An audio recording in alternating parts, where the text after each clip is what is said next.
The cabin glowed like a lantern in the frozen darkness, warm light streaming through horizontal gaps that ran across the entire roof.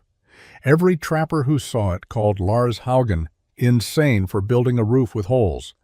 But on the night Thomas Wickham's sealed cabin turned into a tomb of ice, those useless gaps were the only thing standing between survival and death in the killing winter of 1863. Before we begin, let us know where you're watching from, and if stories of forgotten frontier wisdom move you, hit that subscribe button.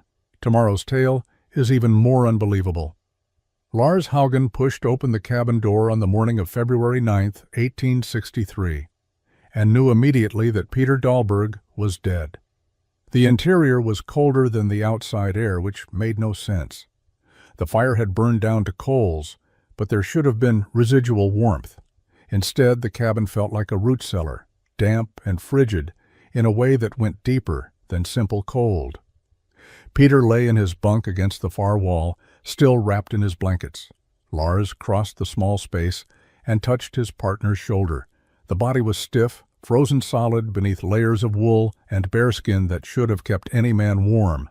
But the blankets themselves told the story Lars didn't want to see.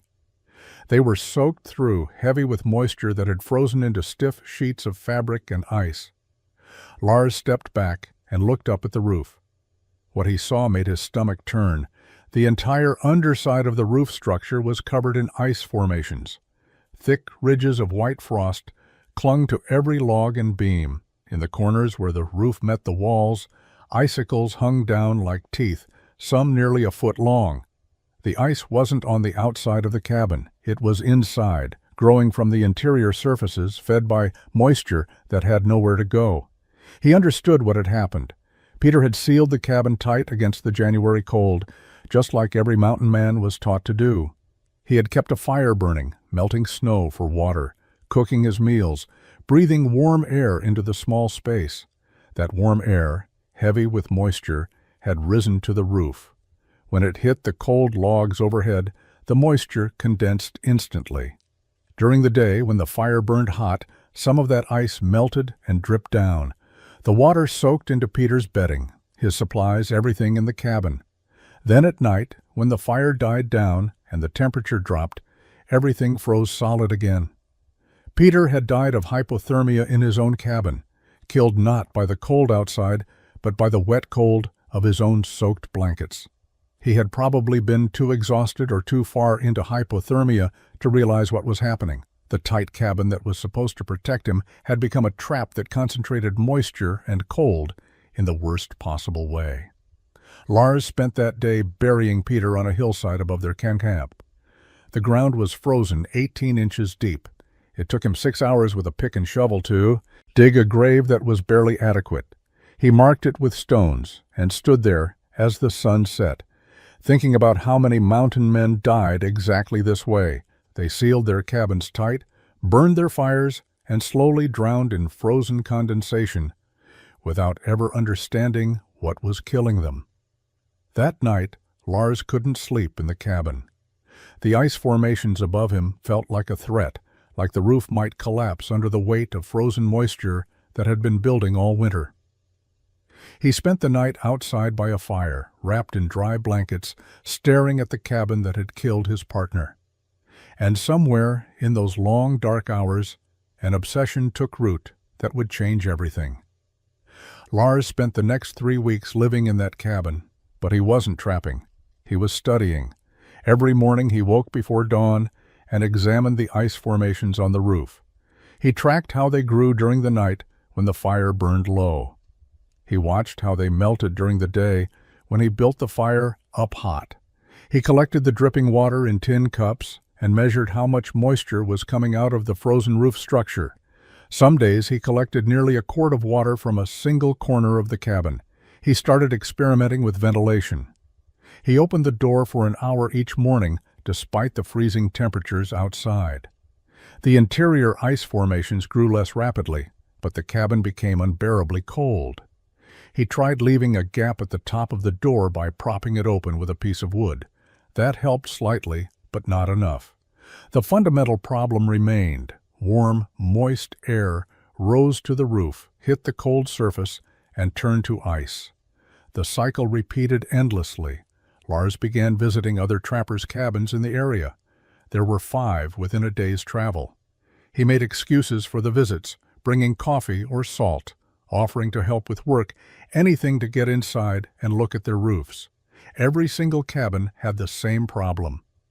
Ice on the interior roof surfaces, damp corners, moisture dripping from beams. Some cabins were worse than others depending on how tightly they were sealed and how much the occupants cooked and melted snow inside. But every cabin had the problem to some degree. When Lars mentioned what he was seeing, the other trappers looked at him like he was speaking a foreign language. Silas Cobb, an older mountain man who had survived 15 winters in the high country, told him directly that he was worrying about nothing. "A little ice never hurt anybody," Silas said. "You keep that cabin sealed tight and keep your fire burning. That's how you survive winter." When Lars mentioned that Peter had died from hypothermia caused by wet bedding from roof condensation, Silas shrugged. "Peter let his fire go out. That's what killed him. Fire goes out, you freeze. Simple as that."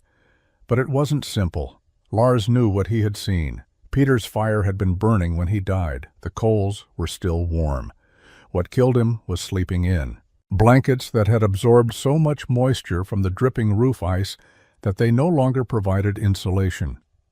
Wet wool in freezing temperatures was worse than no blanket at all. It pulled heat from your body faster than you could generate it. Thomas Wickham, an English settler who had built a cabin 2 miles downriver, was even less receptive. "You're overthinking this, Haugen. Mountain men have been building cabins this way for 50 years. If there was a problem, someone would have figured it out by now."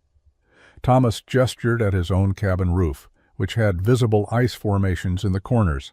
"A little frost is natural. You can't fight nature. You work with it." Lars stopped talking to the other trappers about what he was seeing.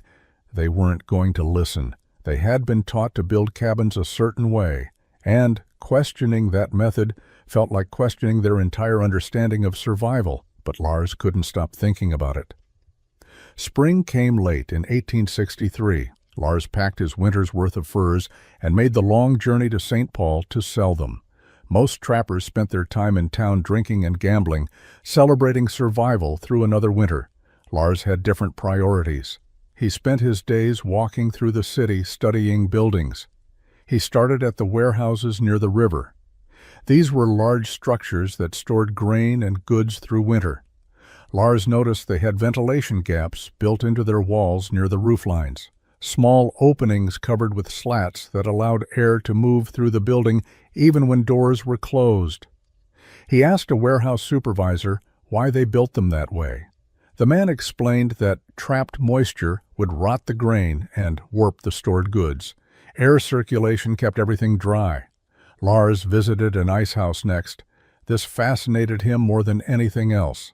The ice house stored huge blocks of river ice through summer, keeping them frozen using nothing but sawdust insulation and careful construction. He studied how they built the roof. It had multiple layers with air gaps between them. The gaps allowed moisture from the melting ice to escape upward without condensing on the interior surfaces.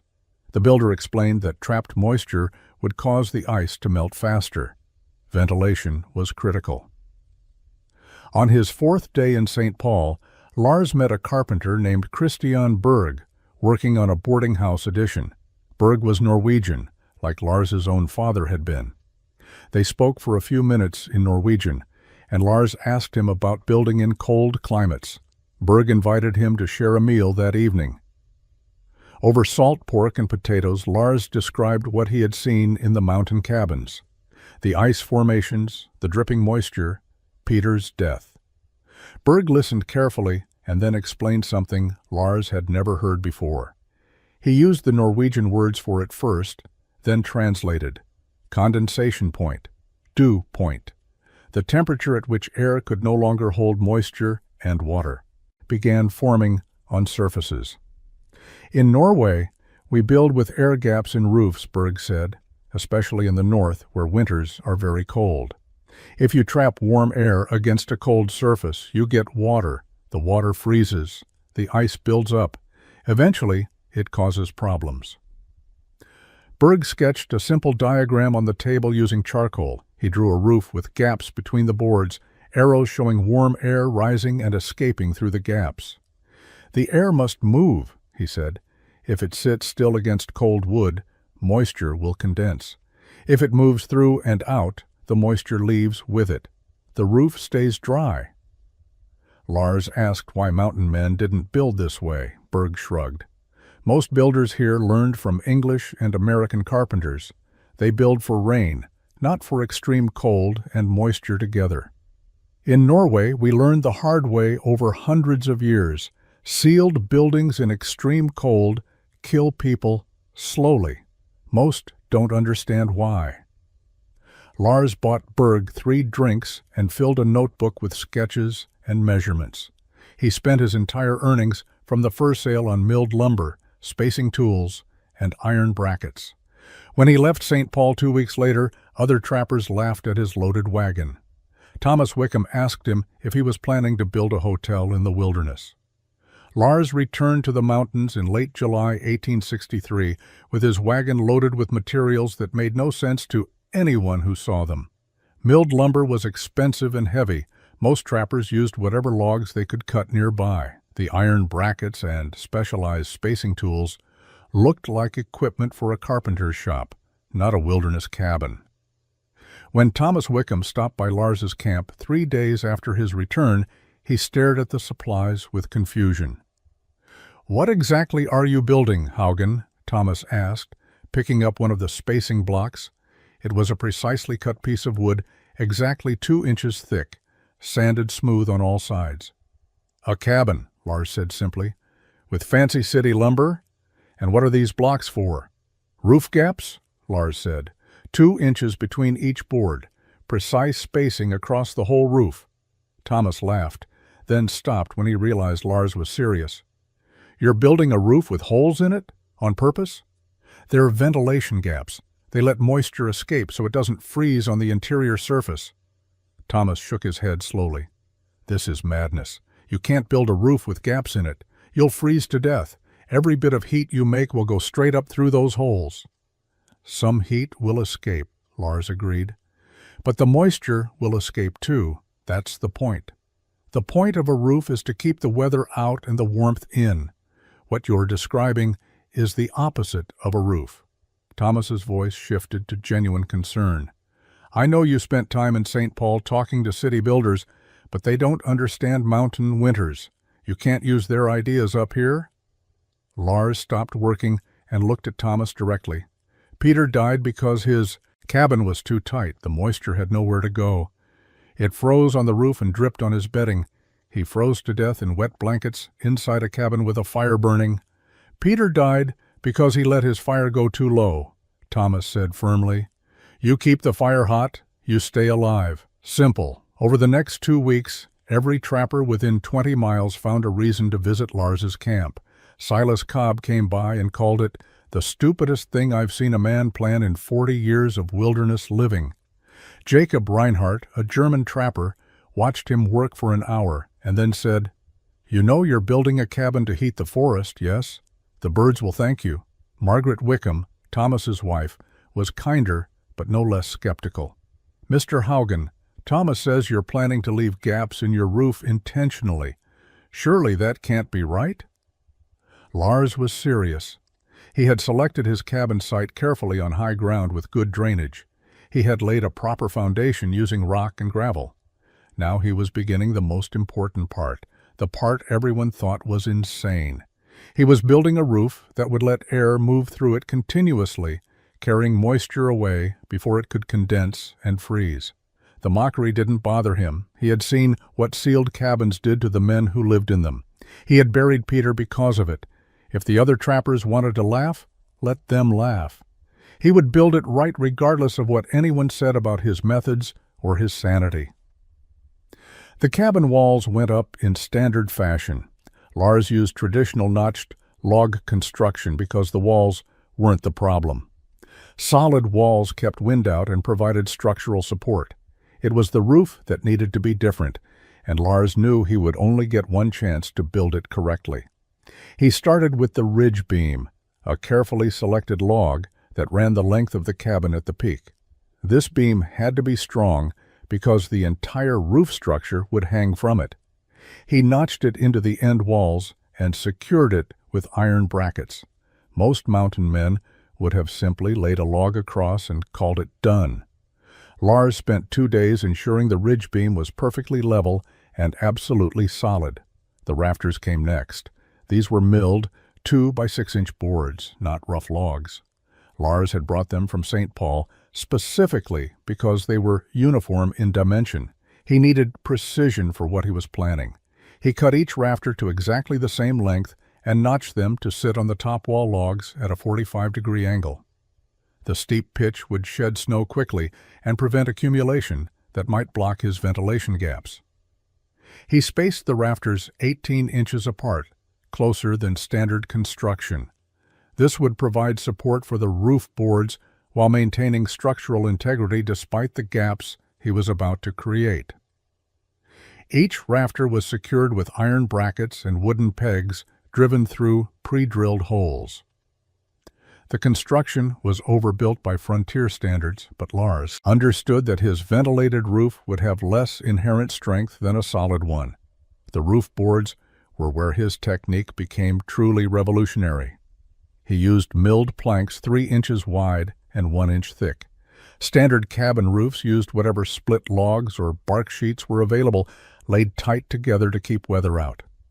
Lars did the opposite. He laid his first board along the bottom edge of the rafters and secured it with nails. Then he placed one of his spacing blocks against it, a precisely cut piece of wood exactly 2 inches thick. He laid the next board tight against the spacing block, secured it, and removed the block. The result was a perfect 2-inch gap between the boards. He repeated this process across the entire roof. 3-inch board, 2-inch gap, 3-inch board, 2-inch gap. The pattern continued from the bottom edge to the ridge beam. The work was slow and demanding. Each board had to be cut to exact length. Each gap had to be precisely maintained. If the spacing varied, the ventilation would be uneven and potentially ineffective. Thomas Wickham visited during the 3rd week of construction. He stood looking at the half-finished roof with its obvious gaps and shook his head. "Lars, it's not too late to change your mind. Nail some boards over those gaps. Build it right." "It is right," Lars said quietly. "You're going to freeze to death this winter, and everyone will say you were warned." Lars continued working. The gaps ran in perfect parallel lines across the roof surface, allowing continuous air circulation from the bottom edge to the peak. Warm, moist air would rise naturally and escape through these channels, carrying moisture away before condensation could occur. Lars moved into his completed cabin in early September 1863. The first thing he noticed was the sound. Air moved constantly through the roof gaps with a soft whisper that was audible in the quiet evenings. It wasn't a draft or a whistle, just steady, gentle movement of air from the interior space upward and out through the ventilation channels. Most cabins were silent except for wind against the exterior walls. Lars's cabin breathed. He built his first fire in the stone fireplace and monitored what happened. Warm air rose from the fire and spread across the ceiling. In a sealed cabin, that warm air would press against the cold roof logs and create condensation immediately. In Lars's cabin, the warm air kept moving. It flowed upward through the gaps and escaped into the outside air. He could see it on cold mornings when he stepped outside. Thin streams of warm vapor rose from each gap in the roof, visible evidence that the system was working exactly as intended. The interior stayed remarkably dry. Lars cooked meals, melted snow for water, and breathed warm, moist air into the space constantly. In Peter's old cabin, these activities had created dripping condensation within hours. In Lars's new cabin, moisture never accumulated. The moving air carried it away continuously. He ran his hand along the underside of the roof boards every morning. They were dry. No frost, no ice, no condensation at all. Thomas Wickham visited in late October as the first serious cold arrived. The temperature had dropped to 20 below zero the previous night. Thomas expected to find Lars huddled miserably in a freezing cabin, burning enormous amounts of firewood to compensate for heat loss through the roof gaps. Instead, he found Lars comfortable, working on equipment repair at his table, with a modest fire burning in the fireplace. "How much wood are you burning?" Thomas asked immediately. "About the same as last winter," Lars said. "Maybe slightly more, but not much." Thomas looked up at the roof. Even from inside, the gaps were visible as thin lines where daylight showed through. "That makes no sense. You're heating the whole forest through those gaps." "Some heat escapes," Lars agreed. "But not as much as you'd think. The gaps are narrow. Most of the heat stays in the cabin. What escapes is the moisture." Thomas walked to the corner where Peter's old cabin had always shown the worst ice buildup. He touched the logs, completely dry. He looked up at the roof boards directly above. No frost, no ice formations, nothing. "I don't understand how this is working." "The air moves before it can condense," Lars explained. "In your cabin, warm air sits against the cold roof until moisture forms. In my cabin, the air keeps moving out through the gaps. The moisture leaves with it." Thomas left that day without saying much. He didn't apologize for calling Lars insane, but he looked troubled. Lars noticed him glancing back at the cabin multiple times as he walked away, studying the roof gaps that glowed faintly with interior warmth. December 1863 brought cold that old-timers said they hadn't seen in 30 years. The temperature dropped to 30 below zero in the first week and stayed there. By mid-month, it had fallen to 40 below. The cold was deep and persistent, the kind that made trees crack like rifle shots in the night and turned breath to ice crystals before it left your mouth. Every mountain man in the territory retreated to their cabins and prepared to wait out the cold. They stockpiled firewood within arm's reach of their doors. They sealed every crack and gap they could find with mud, moss, and rags. They built their fires hot and kept them burning constantly. The conventional wisdom was simple: keep the cabin tight, keep the fire burning, stay inside until the cold broke.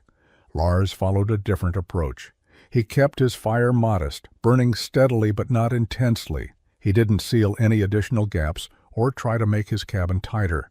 The roof gaps continued doing exactly what they were designed to do, allowing warm, moist air to escape continuously. On the coldest mornings, he could see dozens of thin vapor streams rising from his roof, visible proof that the ventilation system was working even in extreme conditions.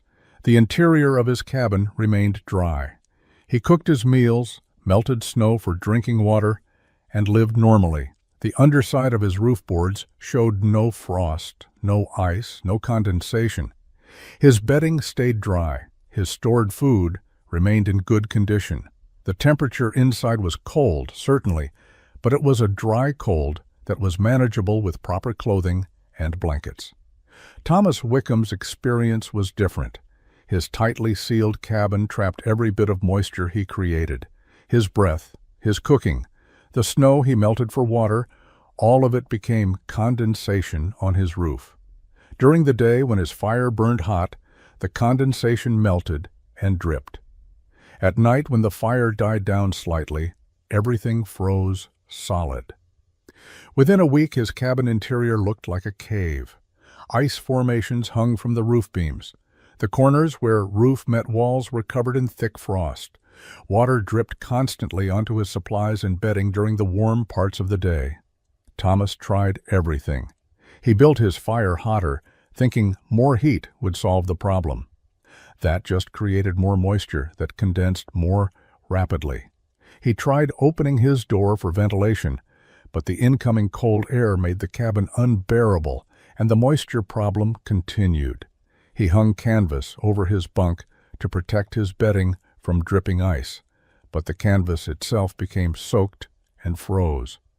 By the third week of December, Thomas's stored food was damaged by moisture. His blankets were perpetually damp. The interior of his cabin dripped and froze in endless cycles. He was burning twice as much firewood as usual and still couldn't stay warm because everything he owned was wet. Other trappers in the area faced similar conditions. Silas Cobb abandoned his cabin entirely and built a lean-to with an open fire, preferring to sleep outside rather than inside the frozen trap his sealed cabin had become. Thomas Wickham appeared at Lars's cabin on December 23, 1863, carrying what supplies he could manage. His face was exhausted, his coat soaked through in places where melting ice had dripped on him. He stood in the doorway looking ashamed and desperate. "My cabin is uninhabitable," Thomas said quietly. "Everything is wet. The ice buildup is so heavy, I'm afraid the roof will collapse. I have nowhere else to go." Lars stepped aside without a word and let him in. Thomas entered and immediately noticed the difference. Lars's cabin was dry. The air was cold but breathable. There was no dripping water, no ice formations hanging from beams, no frozen moisture covering every surface. Thomas set his pack down and looked up at the roof gaps, thin lines of daylight visible even from inside. "I don't understand," Thomas said. "It's 40 below outside. Your roof has holes in it, but your cabin is dry and mine is a frozen nightmare." "The air moves," Lars said simply. He was preparing coffee over his fire. "In your cabin, moisture builds up. Because it has nowhere to go. In my cabin, it goes out through the gaps before it can condense." Thomas sat heavily on a stool. "I burned 3 times my normal firewood trying to keep warm. Everything I own is damp. My bedding is frozen solid. I couldn't sleep because water was dripping on me all night, then freezing. I thought I was doing everything right." "You were doing what everyone taught you to do," Lars said. "Seal the cabin tight. Keep the fire hot. It works in moderate cold. In extreme cold with constant fires, it creates a moisture trap." Over the next week, 3 more trappers showed up at Lars's cabin with similar stories. Jacob Reinhardt arrived on Christmas Day, his supplies ruined by moisture damage. Silas Cobb came 2 days later, admitting his cabin had become unlivable. A younger trapper named William Brooks appeared on December 30th, half frozen because he had been sleeping in the open rather than inside his ice-filled cabin. Lars's small cabin became crowded, but it remained dry. 5 men cooking, melting snow, breathing warm air into the space continuously, yet the moisture never accumulated. It escaped through the roof gaps in steady streams. The men could see it working. They watched vapor rise through the gaps. They felt the gentle upward movement of air. They touched the dry roof boards and compared them to the ice-covered surfaces they had left behind in their own cabins. Thomas spent hours studying the roof construction. He measured the gaps with his fingers. He asked Lars detailed questions about spacing, rafter placement, and pitch angle. Jacob Reinhardt sketched diagrams in a notebook. Silas Cobb, who had called the design stupid 3 months earlier, admitted he had been wrong. "I've survived 15 winters," Silas said quietly one evening. "I thought I knew everything about building cabins. Turns out I didn't know the most important thing. You were right, Haugen. We were all wrong." Lars didn't gloat or lecture. He simply shared his cabin and his knowledge with men who needed both. The killing cold broke in mid-January 1864. Temperatures rose to manageable levels, and the trappers who had sheltered in Lars's cabin returned to survey the damage at their own places. Thomas Wickham's cabin required 2 weeks of work to become livable again. He had to remove ruined supplies, dry out everything that could be saved, and scrape away the ice that had built up on interior surfaces. Jacob Reinhardt's situation was similar. Silas Cobb decided to abandon his old cabin entirely. By early February, Jacob Reinhardt was building a new cabin using Lars's ventilated roof design. He asked Lars for measurements and guidance, which Lars provided freely. Jacob cut his roof boards to 3 inches wide and used spacing blocks to maintain exact 2-inch gaps. He built his rafters at the same 45-degree pitch Lars had used. The construction took longer than standard methods, But Jacob understood why the precision mattered. Thomas Wickham watched Jacob's construction carefully and began planning his own rebuild. He approached Lars in late February with detailed questions about rafter spacing, board thickness, and whether the technique would work with a slightly different roof pitch. Lars explained the principles rather than just giving measurements. The air needed to move continuously upward. The gaps needed to be wide enough for airflow, but narrow enough to prevent snow intrusion. The pitch needed to be steep enough for snow to slide off rather than accumulate and block the gaps. By spring 1864, 4 new cabins in the territory featured ventilated roofs. The trappers didn't call them Lars's design or give him specific credit. They simply called them gap roofs or ventilated construction, as if the technique had always existed. Lars didn't mind. He had never been interested in recognition. He had been interested in not freezing to death in a cabin full of ice. Word spread through the informal networks that connected mountain communities. A trapper from Wyoming visited in summer and saw Jacob's ventilated cabin. He asked questions, took measurements, and built one himself when he returned home. A supply merchant traveling between camps mentioned the technique to other trappers. A settler moving through the territory saw Thomas's rebuilt cabin and asked about the unusual roof design. The spread was organic and anonymous. Nobody promoted the technique through formal channels.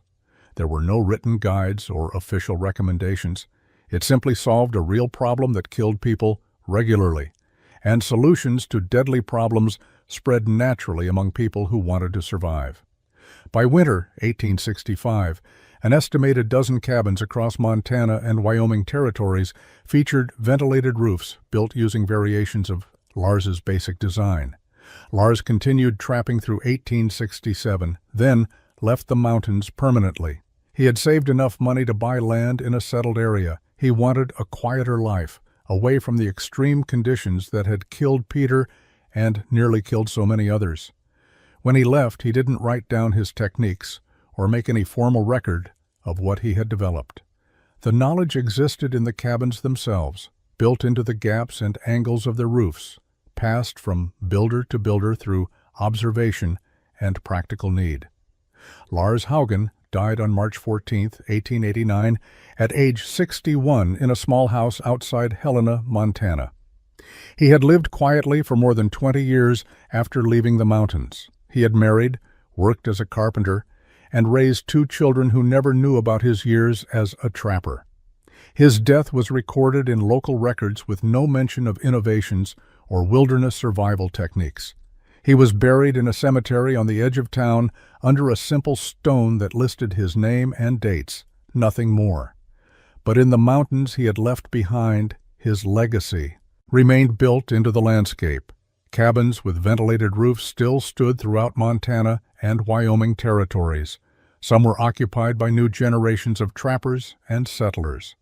Others served as way stations for travelers moving through remote areas. A few had been abandoned, but remained structurally sound, their distinctive roof gaps visible to anyone who passed by.